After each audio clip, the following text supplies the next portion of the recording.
Many of you have failed. Some of you are looking at me like you don't really know what you're talking about. So let me ask this question. How many of you have failed? Well, there's two that hasn't, thank God.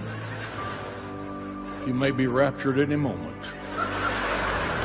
Yeah. Most of us just say it this way. Most of us have failed. We make little mistakes, and sometimes we really ring the clock. We really make a big one.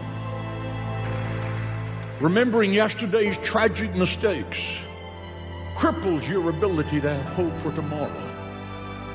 I've been in the ministry now for 57 years. How many times have disillusioned, desperate, depressed people knocked on my door with a dark secret locked up inside that has totally destroyed their lives, their marriage, their children, simply because they would not take it to God, get it straightened out in heaven through the blood of Jesus Christ, lift their heads, square their shoulders, and decide to live life with all of the joy and hope that God can give every day.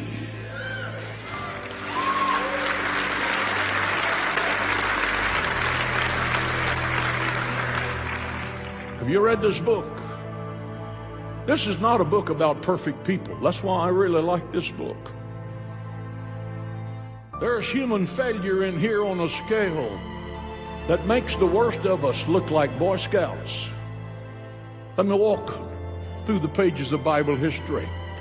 Moses was a murderer who killed the Egyptian, beating the Hebrew and burying him in the sand. God used Moses to lead the children of Israel out of Egypt's bondage. He led Moses and to bring the 10 plagues that crushed Pharaoh.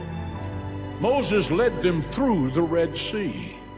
He climbed Mount Sinai and talked face to face with God as he received the 10 Commandments and the Torah.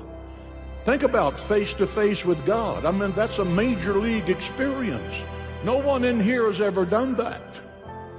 He struck a rock and water came out enough to feed 2 million people and all of their livestock. That was a lot of water. He lived to be 120 years old and walked to his own funeral.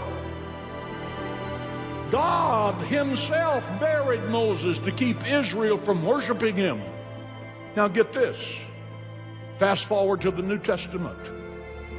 When Jesus needed comfort and consolation on the Mount of Transfiguration, who did God send?